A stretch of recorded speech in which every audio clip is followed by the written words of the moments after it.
ചൈനയെ കുറിച്ച് പ്രതിപാദിച്ചു.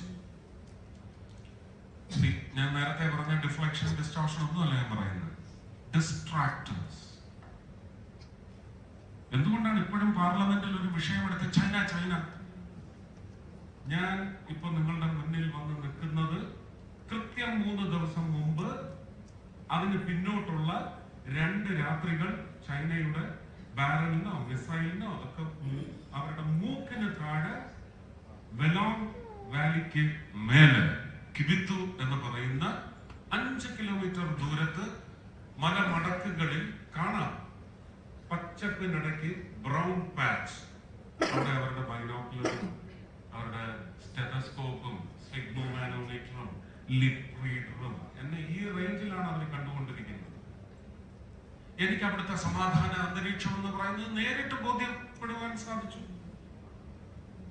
പിന്നെ നിങ്ങൾ ഏത് ബോർഡറിനെ കുറിച്ചാണ് സംസാരിക്കുന്നത്? പാർലമെന്റിൽ അങ്ങനെ ഒരു വിഷയം ഉന്നയിച്ച് ഒരു ഉച്ചാരണം വരണം, അതുമൂലം ഒരു യുദ്ധത്തിലേക്ക് അല്ലെങ്കിൽ ഒരു കടിപിടിയിലേക്ക് പോകണം, ഒരു അനിശ്ചിതാവസ്ഥ ജനങ്ങളുടെ ജീവിതത്തിൽ ഇന്ത്യയിലും ചൈനയിലും സൃഷ്ടിക്കണമെന്ന് പറയുന്ന രാഷ്ട്രീയ ദുഷ്ടലാക്ക്. അങ്ങനെ അല്ലാതെ മോദിയെ കീഴ്പ്പെടുത്താൻ പറ്റില്ല. പട്ടിണി വരണം യുദ്ധം മൂലം, അരക്ഷിതാവസ്ഥ വരണം യുദ്ധം മൂലം എന്ന് വിചാരിക്കുന്ന ഡിസ്ട്രാക്ടേഴ്സ് ജനങ്ങൾ തീരുമാനിക്കണം ഈ ഇലക്ഷനിൽ. ആ ഡിസ്ട്രാക്ടേഴ്സിന്റെ അനന്തരാവകാശികൾ നമുക്ക് ഈ സംസ്ഥാനത്ത് ഭരണത്തിൽ തുടരണോ എന്ന് കേരളത്തിലെ ജനങ്ങൾ തീരുമാനിക്കണം.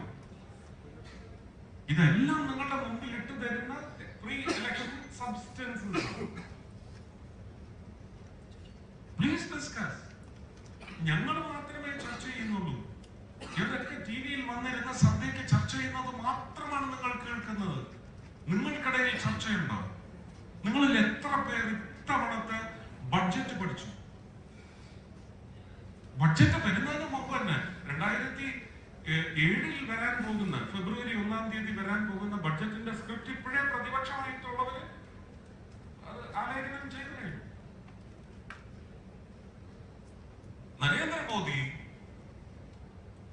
ഈ നൂറ്റാണ്ടിന്റെ സെക്കൻഡ് ക്വാർട്ടറിൽ ആദ്യത്തെ ബഡ്ജറ്റ് രൂപകൽപ്പന ചെയ്തിട്ടുണ്ടെങ്കിൽ അത് കേരളത്തിലെ ചേംബേഴ്സ് ഓഫ് കോമേഴ്സ്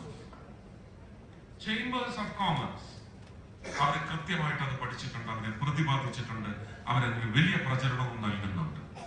നിങ്ങൾക്ക് ഏത് കേൾക്കണം?